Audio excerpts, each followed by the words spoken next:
కొడుకులు కన్న తల్లికే కడుపు కోతలా కాల్చి చంపినారా బంధుమూకలు.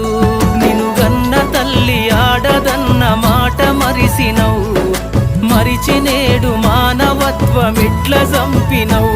నిన్ను గన్న తల్లి ఆడదన్న మాట మరిసినవు, మరిచి నేడు మానవత్వమిట్ల చంపినవు. పుడమి తల్లిరా పురుడోస జన్మరా, ఆడ బ్రతుకులో నేడు విలువ ఏదిరా. ఆడదంటేనే